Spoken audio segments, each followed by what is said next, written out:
그래서 오늘 뭐 제목을 또 거창하게 S 공포의 시계가 움직이고 있다.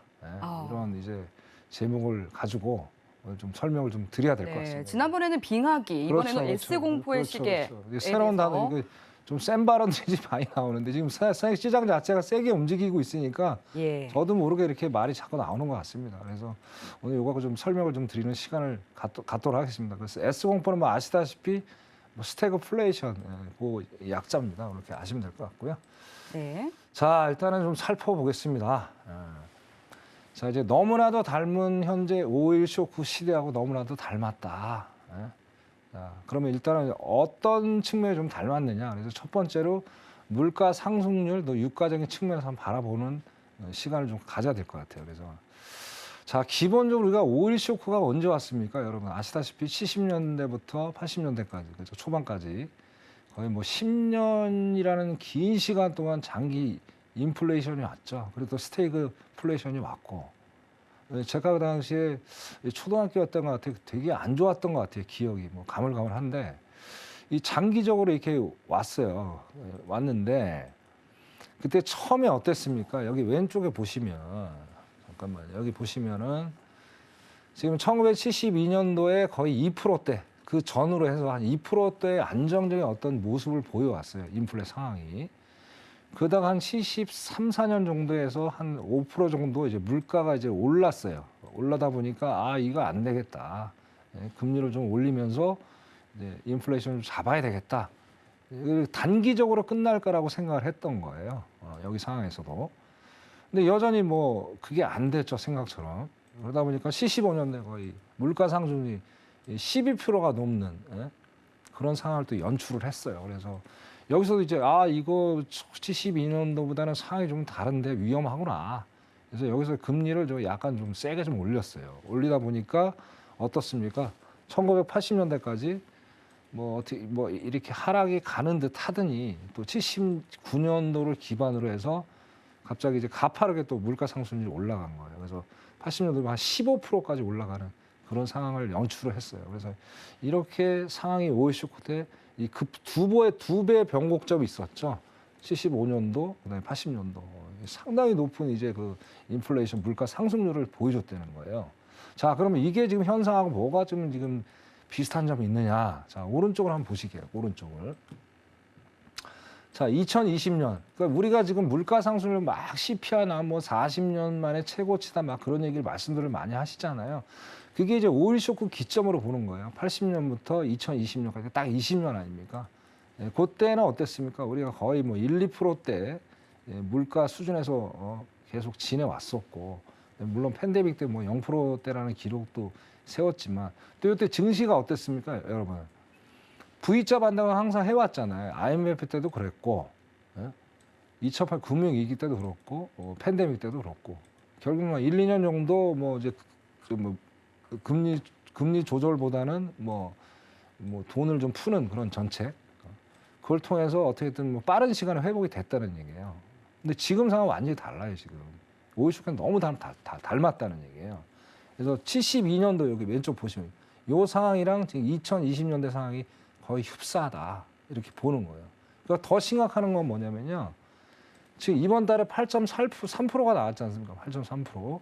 근데 아까 말씀드린 대로 75년대가 5%였단 말이에요. 그죠? 근데 여기가 결론 실패한 게 뭡니까? 이 12%까지 올라갔던 게 결국엔 느슨한 금리 정책을 피므로 인해서 물가상이 갑작스럽게 올라간 거예요. 이제 금리에 대한 부분은 이제 다음 페이지에서 제가 말씀을 드릴 거고요. 그래서 그런 원인 때문에 지금 이렇게 됐다. 그래서 지금 8%, 여기는 6%예요. 5%, 6%대였거든요. 그럼 거의 2%의 갭이 지금 생기는 거 아닙니까? 근데 지금도 보세요. 지금 파월이 이제 페드에서 어떤 느슨한 정책을 피우고 있잖아요. 이제 그런 것들 때문에 지금 너무나도 닮아가고 있고 오히려 어쩌면 더 심각해질 수도 있지 않을까. 그렇게 좀 생각을 합니다. 물가 상승률 부분에서. 자, 그다음에 결국에 오일 쇼크라는 게 뭐 유가 때문에 그렇게 된 거 아니에요? 유가 때문에. 그죠?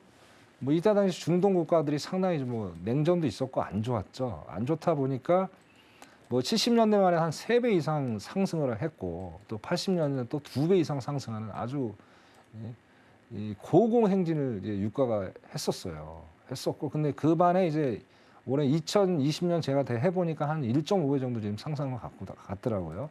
근데 지금은 이제 한 110달러, 100달러 부근에서 한 1, 2주 정도 계속 횡보를 하다가 결국엔 이제 뭐 아까 말씀하신 대로 이제 뭐 중국 봉쇄 완화 뭐 등등 여러 가지 이슈 때문에 지금 110달러로 붕괴하고 지금 115달러를 향해서 달려가고 있는데 앞으로도 모르겠어요. 얼마까지 올라갈지는. 그래서 근데 여기도 한번 우리가 살펴봐야 될 부분이 있어요. 뭐냐면은 자, 오일 쇼크 때는 뭡니까? 유가만 원인이 됐었어요. 유가만. 근데 지금 상황은 뭐가 또 플러스가 됐어요? 곡물이 문제예요. 곡물 지금. 그럼 결국엔 유가 플러스 곡물. 이 더블 악재가 지금 생긴 거예요. 상황이 완전히 달라요. 그러니까 악재가 하나 더 생겼다는 건 어떻습니까? 이것만 단순하게 보더라도 오일 쇼크 시대하고 좀 상황이 다르죠.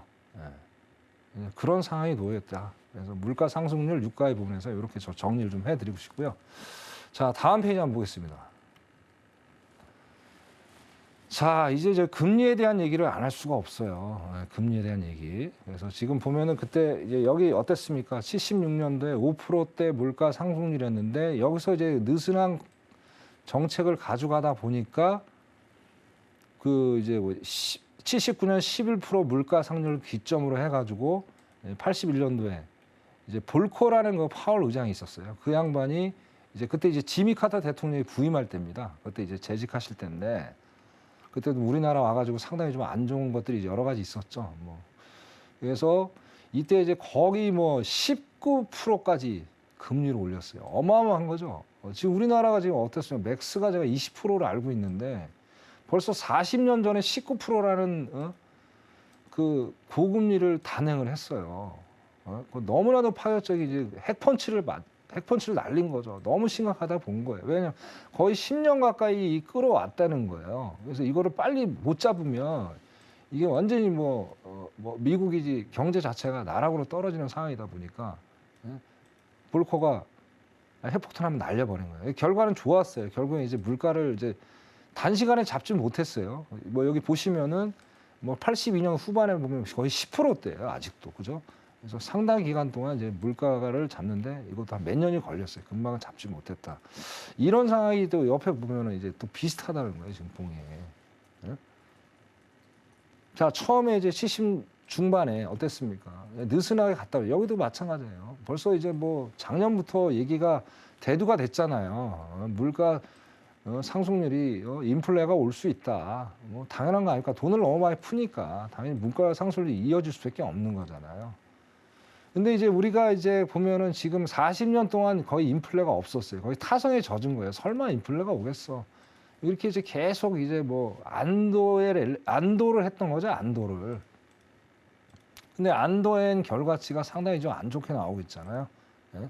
그 결과치가 숫자로 나왔고 8.3%. 거기다 현재 금리 어떻습니까? 지금 0.25, 0.5, 그래서 0.7로 아직 1%대도 안 되죠. 물론 한국 우리보다 좀 높은 편이지만 그래서 너무 느슨하게 지금 가는 게 아닌가. 물론 이유는 있어요. 뭐 아시다시피 이 단기간에 고금리 정책을 막 임팩트를 너무 세게 가하면 당연히 경기 침체가 오겠죠. 그러니까 두 마리 토끼를 이제 파월은 다 잡고 싶은 거예요. 그다음에 또 뭡니까?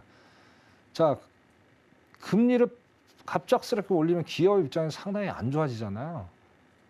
그러다 보면 어떻게 장기 실업 사태까지 유발할 수 있는 금리 정책으로 인해서 그런 두 가지 상황들이 맞닥뜨려져 있다. 그래서 이런 것들이 이제 금리적인 측면에서 상당히 지금 오일 쇼크하고 너무나도 비슷한 모양새다. 그렇게 좀 또 정리를 하고 싶습니다. 그래서 S 공포가 어떻게 보면 이제 스태그플레이션이 이번에도 올 수 있는 충분한 여지가 저는 분명히 있다고 보고요. 그래서 이 두 가지 측면에서 일단 분석을 해봤고, 자 일단은 제가 보기에는 있잖아요. 패드가 이상을 분명히 알고 있어요.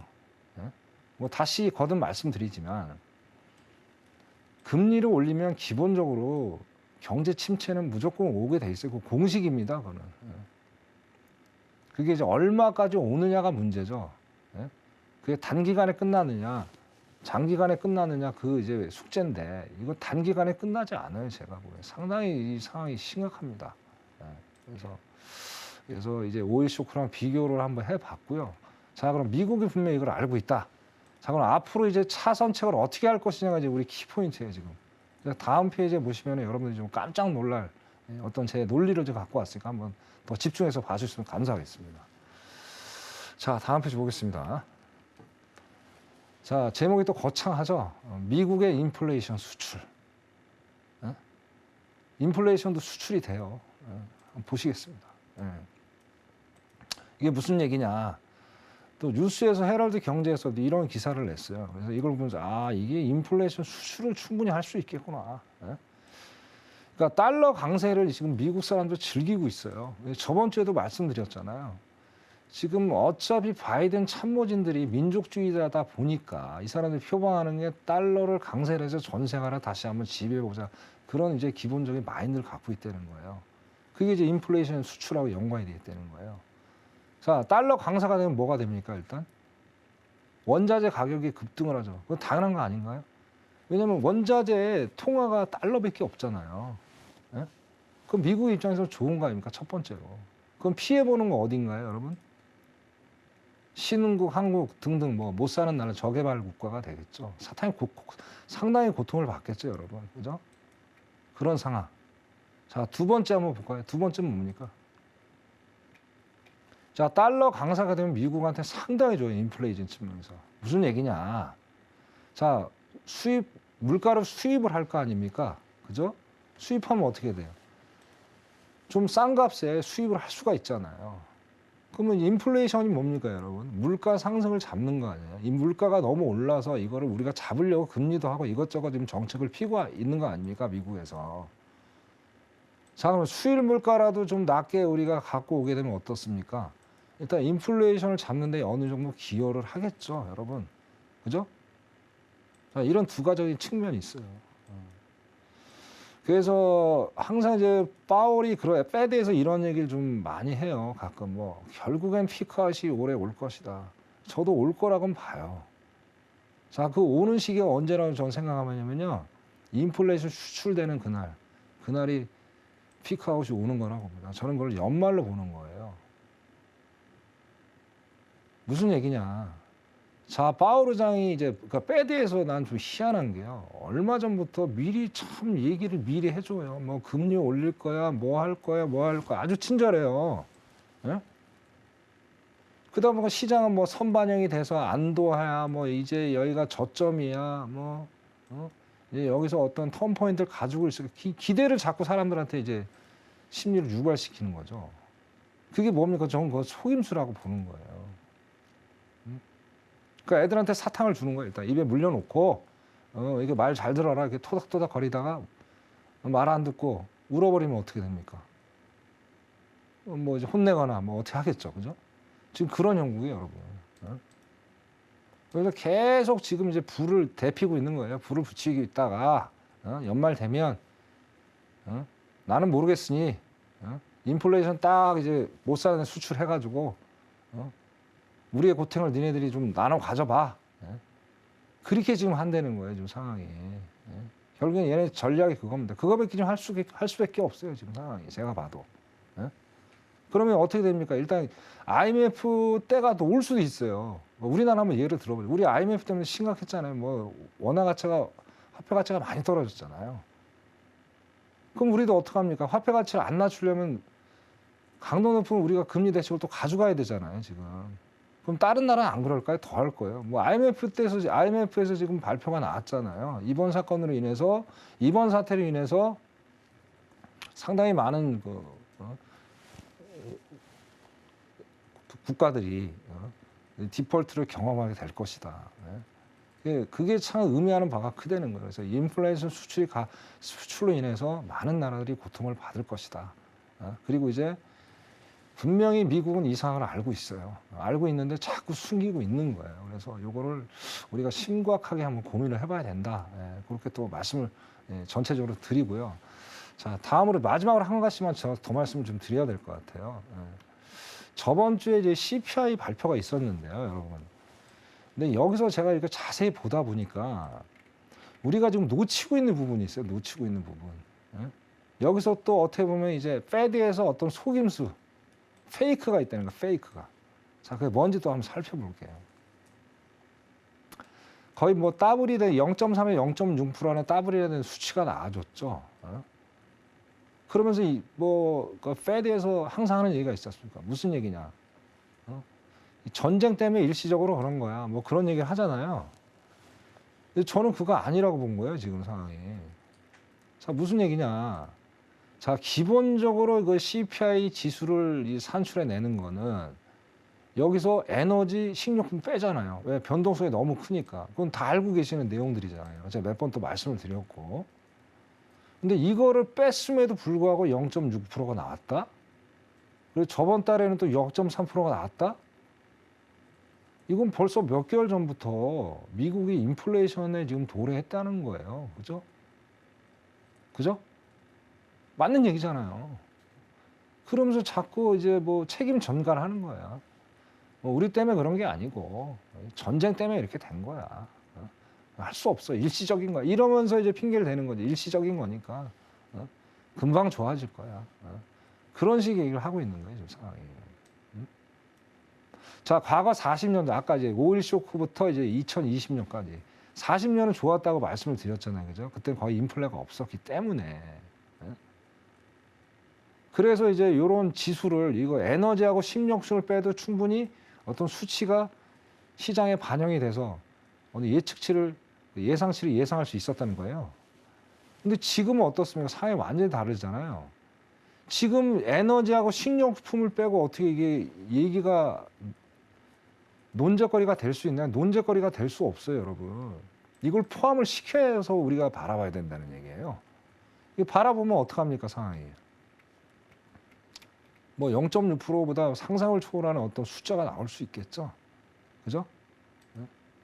그래서 제가 이거를 바라보면서 이거는 우크라이나 전쟁 때문에 이런 수치가 나왔다.